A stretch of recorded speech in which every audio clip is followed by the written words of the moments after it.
لا إله إلا الله لا إله إلا الله لا إله. Sure Al-İmran tefsiri 10. ayetten başlayıp okuyayım inşallah. Elhamdülillah ve salatu ve selamu ala Resulillah ve ala alihi ve sahbihi ecma'in. Esselamu aleyküm ve rahmetullahi ve berekatuhu. Tövende tektanlığa Al-İmran suresi tefsirinin 10. ayetinden başlayıp okuyayımız inşallah. Euzu billahi mineşşeytanirracim. Kafirlerin malları, balları Allah Teala'nın azabı aldı da hakikaten hiç nersigi dal bulalmaydı. Ula yani kuffarla dözəxnin yıkılgısıdır. Bu kuffarlarının hali Firavun təvələrinin ve uladın ilgirkilərinin halığa oxşaydı. Ula bizden ayetlerimizin yalğanı çıxardı. Günahı tüpeylidin Allah ulanı cəzalıdı. Allah'ın cəzası qattıqdır. Kıyamet günü mal, dünya ve balı çaqalarının payda kılmaydığanlıq doğrusudur. Allah Teala bu ayette kıyamet günü kafirlarının dozaxının yıkılgısı bolduğanlıqdan haber verdi. Kıyamet günü Allah Teala'nın o günde kafirlarının özürleri paydı vermeydi. Ula lanet uçraydı. Ula ahiretinin azabı duçar boldu degen ayeti de süpetlengen kündür. Ulanın dünyada tapkan mal mülki ve balı çakılları Allah Teala'nın dergahida ulağı paydı yetkizmeydi. Ve ulanı Allah Teala'nın kattık azabıdan kutulduralmaydı. Allah bu haqda mındaqdaydı. Ulanın mal mülki ve avladı seni eceblendirmesin. Allah ulanı bu dünyada şu nesile bilen azaplaşını ve ulanın kafir peti can üzüşünü irade kılıdı. Kafirlarının pul, mal, abroy, mertebe, izdeş yüzsüdün şehirlerde kizip yürüyüşleri seni aldı mısın? Bu azgını behrmen buluştur. Kelgüsü de ulanın cayı cehennem buludu. O nimi degen yaman töşek. Kafirlarının malları, balları Allah Teala'nın azabı aldı da hakikaten hiç nersigi dal bulalmaydı. Ula yani kuffarla dozaxның yıkılgısıdır. Yani Allah Teala'nın ayetlerden tanıgan, onun peygamberlerine işenmegen, onun kitabideki hükümlerine xilaflık qilgan ve Allah Teala'nın peygamberlerine qilgan vahiysidan faydalanmagan kafirlar dozaxның qızıtıldıgan yıkılgısı boludu. Bu ayetning ma'nisi tövendeki ayetning ma'nisiga o'xshash. Ey müşrikler! Hakikaten sizler Allah'ını koyup ibadet kılgan nersanglar bilen dozaqqa yıkılgı bolasizlar. Bu kuffarlarning hali Firavun təvələrinin ve uladın ilgirkilərinin haliga o'xshaydi. Bu ayetning ma'nisi haqida Zahhak ibn Abbas radiyallahu anhumanın mundaq deganligini rivoyat qiladi. Yani u kafirlarning qiliqlari Firavunning odamlarining qiliqlariga o'xshaydi. Ekreme, Mücahid, Ebu Malik, Zahhak ve uladın başkaladın mı bu ayetin manası hakkında İbn Abbas radiyallahu anhumanın rivayetiga o'xshash rivayetler kılındı. Ulanın içinden bu ayetin manası Firavunning adamlarının yollarına, Firavunning adamlarının işleriga ve Firavunning adamlariga o'xshash deganlik boludu deganlarmi var. Bu ayet bu ma'nilarning hammasini ifodalab berdi. Çünkü bu ma'nilar bir-biriga o'xshib ketadi. Ayetning o'rtaq ma'nisi kafirlarning mal mulki ve balı chaqalari ularni Allah Teala'nın azabından qutuldurolmaydi ve ularga hech qanday foyda berolmaydi. Belki ular payg'ambarlarning elib kelgan oyatlarga ve onun pakitlariga ishonmagan Firavunning adamları ve uladın ilgir ötken kişiler halak bulgandek halak kılınıp azaplandı. Allah Teala'nın cezası kattıktır. Yani Allah Teala'nın azabı nihayet kattıktır. Bir mi günahkar u azobdan saqlanib qololmaydi. Balki Alloh taolo hammaga kuchi yetkishi va xolig'ini qilg'uchidir va shuningga hamma narsa bo'ysunuvchidir. Ve onunğa hamma narsa bo'ysunuvchidir. Onundan başqa ibodatga loyiq zot ham onundan başqa Rabb yo'qdir. Ey Muhammad sallallohu alayhi vasallam, kafirlarga aytqinki, sizlar dunyoda mag'lub qilinasizlar va oxiratda jahannamga to'planasizlar. Jahannam nima degan yomon to'shak. Ey Yahudilar jamoasi, Bedir'de jang uchun uchrashgan iki guruhda sizlar uchun ibrat bor. Biri Alloh yo'lida urushayotgan guruhdir, yana biri musulmonlarni sonini o'zlaridek iki barobar ochiq ko'rgan kafirlar guruhidir. Ya'ni Alloh kafirlarga qo'rqinch selish bilan ularni urushdan qo'l yig'dirish uchun kafirlarga musulmonlarning sonini jiq ko'rsatdi. Allah xalqan kişiga yordam berib qo'llaydi. Buningda haqiqatan aql egilar uchun ibrat bor. Yahudilarning pat arada yengiladiganligi bilan ularga tahdid selish va Badri kunidan ibrat elishga undash to'g'risida. Alloh taolo payg'ambar alayhisalomga mundaq deydi: Ey Muhammad sallallohu alayhi vasallam, kafirlarga sizlar dunyoda mag'lub qilinasizlar va oxiratda jahannamga to'planasizlar. Jahannam nima degan yomon to'shak degin. Muhammad ibn Ishaq ibn Yasar, Asim ibn Umar ibn Qatadaning mundaq deganligini rivoyat qildi. Payg'ambar alayhisalom Badr kuni kafirlar ustidan g'alaba qilib Madinaga qaytganda Yahudilarni Qaynuqa qabilasining bazarıga yig'ib, ularni islom diniga da'vat qildi. Ular payg'ambar alayhisalomga: "Ey Muhammad sallallohu alayhi vasallam, sen jang qilishda tajribasiz, urush qilishni bilmaydigan bir turkum Qurayshliklarni yig'ilibla bak ko'ranglab ketma. Agar sen biz bilan so'qishadigan bo'lsang, bizning kimligimizni bilib qolasan. Sen texi bizga o'xshash kishilarga yo'liqib boqmading" dedi. Ey Yahudilar jamoasi, Bedir'de jang uchun uchrashgan iki guruhda sizlar uchun ibrat bor. Ya'ni yuqoridagi gapni qilgan Yahudilar, ya'ni iki guruhning urush qilib musulmonlarning g'alaba qilishida Alloh taolaning o'zining dinini ustun qilganligiga, payg'ambariga yordam beradiganligiga va o'zining so'zini, ya'ni Qur'onni ustun qiladiganligiga alomat bordir. Biri Alloh yo'lida urushayotgan guruhdir, ya'ni ular musulmonlardir. Yana biri musulmonlarni sonini o'zlaridek iki barobar ochiq ko'rgan kafirlar guruhidir. Ular Badr kuni musulmonlarni son jihatda o'zlarining sonidan ochiq ikki hassa ortiq ko'rgan Quraysh kafirlardir. Ya'ni Allah buni musulmonlarning g'alaba qilishiga sabab qildi. Bu oyatning ma'nosi mundaq bo'ladi. Musulmonlar guruhi kafirlar guruhini son jihatdan o'zlarining sonidan ochiq ikki hassa ortiq ko'rdi.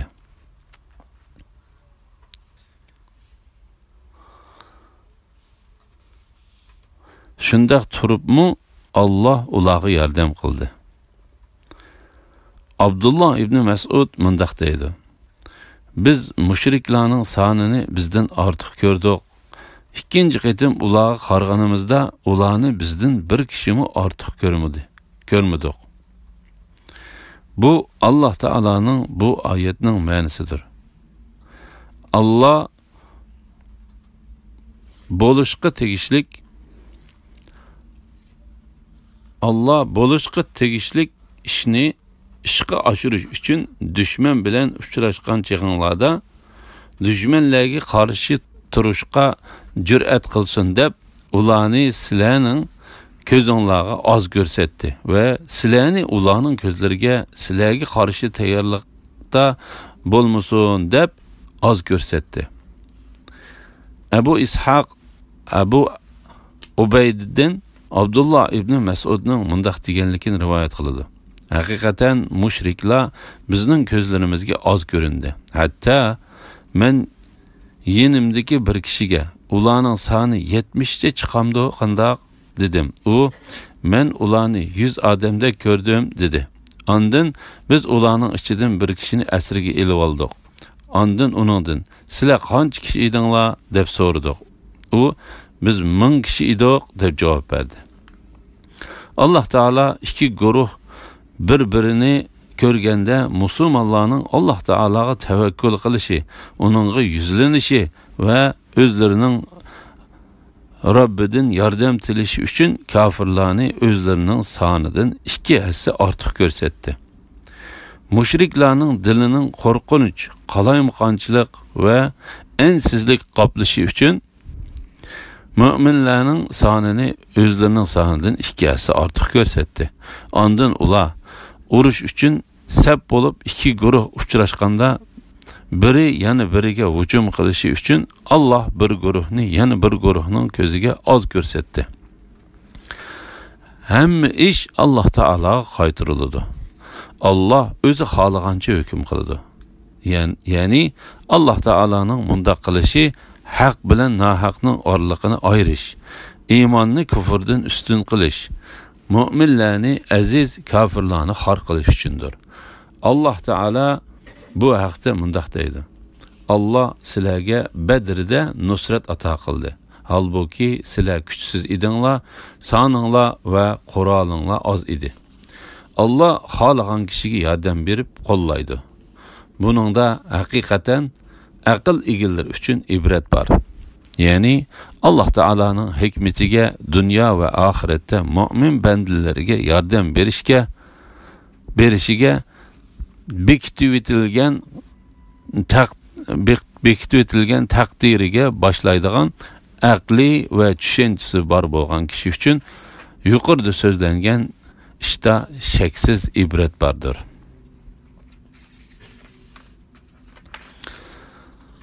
Ayollar, o'g'illar, oltin kumushdan to'plangan ko'p mollar, arg'amoqlar, chorvalar va ekinlardan iborat ko'ngil tortadigan narsalarning muhabbati insonlarga chiroyli ko'rsatildi. Ular dunyo tirikchiligida manfaatlanadigan baqosi yo'q shaylardir. Alloh Taolaning dargohida bo'lsa, qaytadigan go'zal joy, ya'ni jannat bordir. Shuning uchun boshqa emas, jannatga qiziqish kerak. Ey Muhammad sallallohu alayhi vasallam, qavminga aytqinki, sizlarga uladinmi, ya'ni dunyoning zibu zinnatlari va ne'matlaridanmi yaxshi bo'lgan narsalarni aytib beraymi? Taqvodorlar uchun Rabbi huzurida ostidan o'stanglar eqib turadigan jannatlar bo'lib, ular jannatlarda mangu qoladi. Jannatlarda pok juftilar bor. Taqvodorlar uchun yana Alloh Taolaning razosi bor. Allah bendilerini, ya'ni ularning hamma ishlarini ko'rib turguchidir. Bu dunyoning bayoni to'g'risida Alloh Taala bu oyatda ayollar va bolalardan iborat bu dunyoda kishilarga chiroyli ko'rinadigan, huzur ilinadigan narsalarning turlaridan xabar berib, birinchi bo'lib ayollardan boshladi. Chunki ulardan keladigan fitna nihoyat cho'ngdir. Bu vaqtda Payg'ambar alayhissalom mundaq deydi: mendan keyin erlarga ayollardanmi bakrak ziyon yetkazadigan bir fitnani qo'yib qo'ymadim. Ammo erning ayollarni nikohiga elishdagi maqsadi o'zini gunohlardan pok tutish va bola talab qilish bo'lgan bo'lsa, bu islom dini targ'ib qilgan va talab qilgan yaxshi ishdir. Bu vaqtda nurg'unlagan hadislar bor bo'lib, tövendeki hadisler bunun qatarıdındır. Bu ümmetinin en yaxşısı köp xotunluq kişi. Dünya degen menfaatlanadigan narsadır. manfaatlanadigan narsaning eng yaxshisi yaxshi ayoldir. Yaxshi ayol degan, agar eri ayoliga qarasa, ayol uni xursand qiladi. Agar bir ishga buyursa, uningga bo'ysunadi. Agar u, ya'ni er kishi uni uyda qo'yib bir yerga kelsa, u o'zini va erining mol mulkini xiyonat qilmay yaxshi saqlaydi. Yeni bir hadisda Payg'ambar alayhisalom mundaq deydi: "Menga ayollar va xushbo'y narsalar yaxshi ko'rildi va mening shodliqim namozda qilindi." Aisha radhiyallohu anha mundaq deydi: Payg'ambar alayhisalomga otdan qolsa ayollardan boshqa yaxshi ko'riladigan narsa yo'q edi. Yana bir rivoyatda ayollardan qolsa otdan yaxshi ko'riladigan narsa yo'q edi deb kelgan. Balası bo'lishni orzu qilish ikki xil maqsadda bo'ladi. Biri o'zini cho'ng tutish va kishilarga ko'z-ko'z qilish uchundir. Bu oyatda deyilgan ma'no ichiga kirdi. Yana biri neslini avutish va yolg'iz bir Alloh taologa shirik keltirmay ibodat qiladigan Muhammad alayhisalomning ummatini avutish uchundir. Bu islom dinida yaxshi ko'rilgan ishdir. Bu haqda mundaq hadis bor. Sizlar erini bek yaxshi ko'radigan va ko'p tug'adigan ayollarni elinglar. Shundaq bo'lsa, men qiyomat kuni sizlarning ko'pliginglar bilan boshqa ummatlardan ustun turg'ayman. Mal mulkka erishishni orzu qilishmi ikki xil maqsadda bo'ladi. Birinchisi faxrlanish, ojizlarga takabburlik qilish va faqirlarga zulm qilish uchundir. Bu islom dinida ayiblangandir.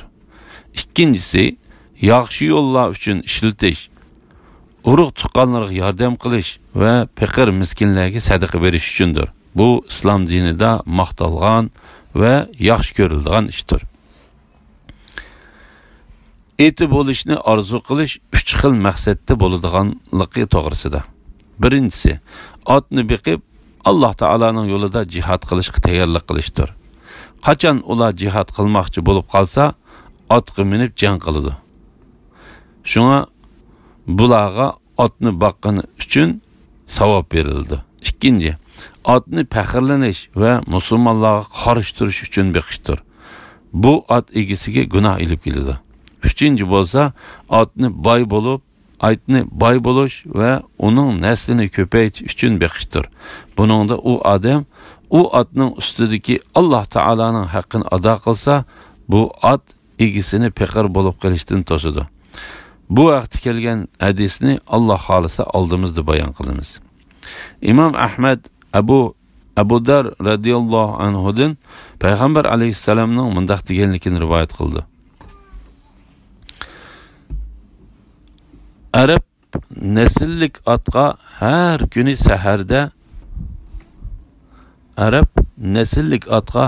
günü seherde ey Allah, şeksiz sen meni Adem'nin ballarına nimet kılıp berdin.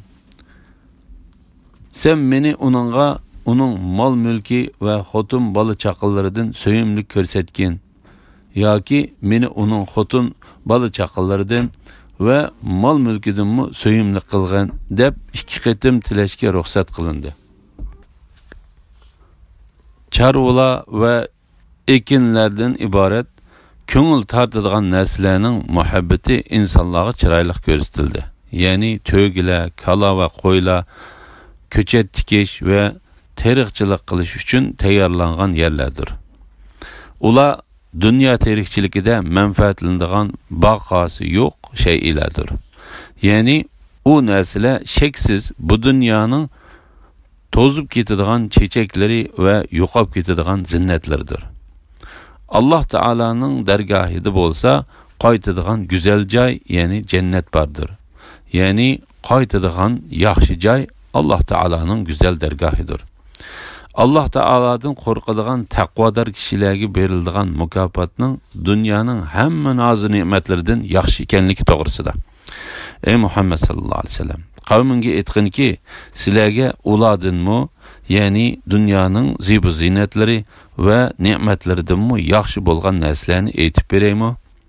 Ya'ni ey Muhammad sallallohu alayhi vasallam, sen kishilarga men sizlarga çiçekleri tozup ketadigan ve nozu ne'matlari tugab qoladigan bu dunyoda kishilarga chiroyli ko'rsatilgan narsalardan yaxshiroq bir narsadan xabar beraymi degan.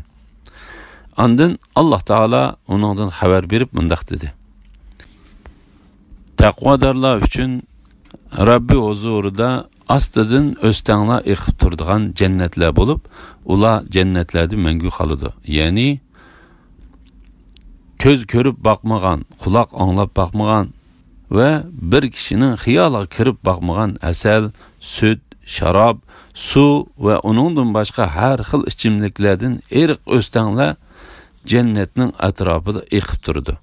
Ular cennetde mangu turdi ve onundan chiqib ketishni hargiz xohlamaydi. Cennetlerde pak cübdeler var. Yani cennetdeki hörler dünyanın ayollarida bo'ladigan hayz, nifas, kir buluş ve bedboy bulup qilishdak ishlardan pakdir. Taqvodorlar uchun yana Alloh taolaning razası var. Yani ularga Alloh taolaning roziligi berildi. Alloh taolo ularga uningdan keyin hargizmi g'azablanmaydi. Şuna Alloh taolo mundaq deydi. Ular erişidigan Alloh taolaning roziligi cennet nimetlerinin hammasidan kattadır.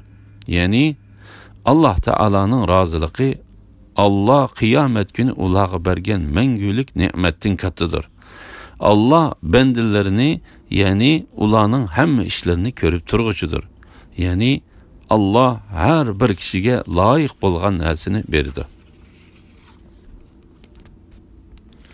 Elhamdülillah, Allah şükürler olsun. Yukarıda